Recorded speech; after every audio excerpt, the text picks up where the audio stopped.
सभी का बहुत बहुत स्वागत है आपके अपने YouTube चैनल पे न्यूज़ फर्स्ट पॉइंट। दोस्तों, आज हम बात करने वाले हैं अमेरिका और रशिया के बीच में हुई एक वर्चुअल कॉन्फ्रेंसिंग के बारे में। दोस्तों, इस कॉन्फ्रेंस के बारे में मैं आपको बताता चलूं। इसमें दोनों ही देशों के जो बाइडेन यूएसए से और व्लादिमीर पुतिन रशिया से दोनों ने हिस्सा लिया और दोनों ने आपस में यूक्रेन के मुद्दे के ऊपर बात करी, जिसमें अमेरिका ने ये स्पष्ट रूप से कहा है कि वो यूक्रेन में अपनी सेना नहीं उतारेगा। अगर रशिया यूक्रेन को इन्वेड करने की कोशिश करता है या उसके किसी भी हिस्से पे अपना अधिकार जमाने की कोशिश करता है तो यूएसए उसके ऊपर सैनिक कार्रवाई ना करके उसके ऊपर आर्थिक प्रतिबंध लगा सकता है। इसके जवाब में रशिया ने ये बोला है कि यूक्रेन के लिए वो उनका क्या प्लान है, वो क्या उस पर युद्ध करेंगे या इस मुद्दे को शांतिपूर्ण तरीके से निपटाएंगे, इसका जवाब वो एक हफ्ते के अंदर यूएसए को देंगे।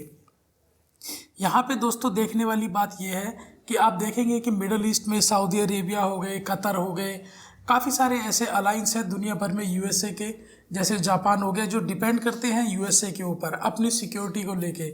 इसके बदले में वो यूएसए से भारी भरकम हथियारों के साजो सामान हो गए, सैनिक उपकरण भी हो गए जो खरीदते हैं, जिसके बदले में वो काफ़ी मोटी डॉलर्स की पेमेंट यूएसए को देते हैं और यूएसए की इकोनॉमी को एक अच्छा खासा बूस्ट मिलता है, जिसके बदले में यूएसए ये इंश्योर करता है कि अगर आपके ऊपर कोई भी दिक्कत आती है तो यूएसए इसमें आपके साथ खड़ा रहेगा। पर जैसा कि अभी हाल फिलहाल में देखने के लिए मिल रहा है कि रशिया ने 1,27,000 सैनिकों को यूक्रेन बॉर्डर पे, ईस्टर्न बॉर्डर पे तैनात कर दिया गया है और ऐसा माना जा रहा है आने वाले 1 या 2 महीने में रशिया कुछ ऐसा इन्वेड कर सकता है, कोई ऐसा मिलिट्री एक्शन ले सकता है जिसमें वो कुछ हिस्सा यूक्रेन का आप अपने अंदर में मिला लेगा।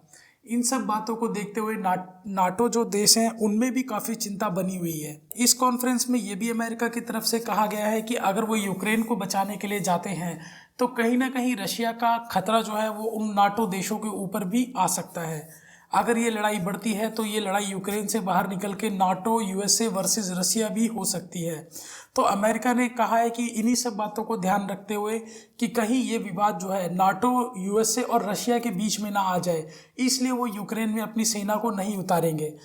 इसके ऊपर व्लादिमीर पुतिन ने भी जवाब देते हुए ये कहा कि अगर यूएसए अपनी सेना को यूक्रेन में नहीं उतारता है तो यूएसए अगर चाहता है कि रशिया यूक्रेन के ऊपर हमला ना करे या किसी भी तरह से यूक्रेन को हानि ना पहुंचाए, तो यूएसए को ये एश्योरेंस देनी होगी कि वो यूक्रेन को कभी भी नाटो का मेंबर नहीं बनाया जाएगा। दोस्तों, इस बात को देखते हुए जो बाइडेन की एक कमज़ोर नेता के रूप में भी काफ़ी आलोचना करी जा रही है।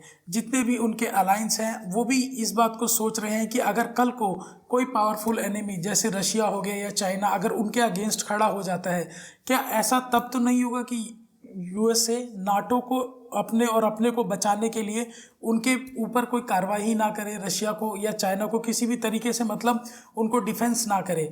तो इस तरह से एक अलायंस के बीच में काफ़ी एक रोष देखने के लिए मिल रहा है जो करंट यूएसए पॉलिसी है। इन सब बातों को ध्यान में रखते हुए दोस्तों, मैं आपसे जानना चाहूँगा आज के वीडियो में कि आप क्या सोचते हैं यूएसए के प्रेसिडेंट जो बाइडेन के बारे में। जिस तरह से इन्होंने अफगानिस्तान से पुल आउट करा, जिस तरह से चाइना को इन्होंने ढील दी, आप देखेंगे कि चाइना और ताइवान के बीच में टेंशन बढ़ती जा रही है। इन सब बातों को देखते हुए रशिया और यूक्रेन का विवाद भी डेली बेसिस पे आप देखेंगे वो और बढ़ता जा रहा है। तो प्लीज़ दोस्तों, मुझे अपना जवाब कमेंट करके बताइए कि आपको क्या लगता है कि जो बाइडेन एक सफल पॉलिसी बना पा रहे हैं या नहीं। उम्मीद करता हूं कि आपको कुछ सीखने के लिए मिला होगा। वीडियो पूरी देखने के लिए आपका बहुत बहुत शुक्रिया। धन्यवाद।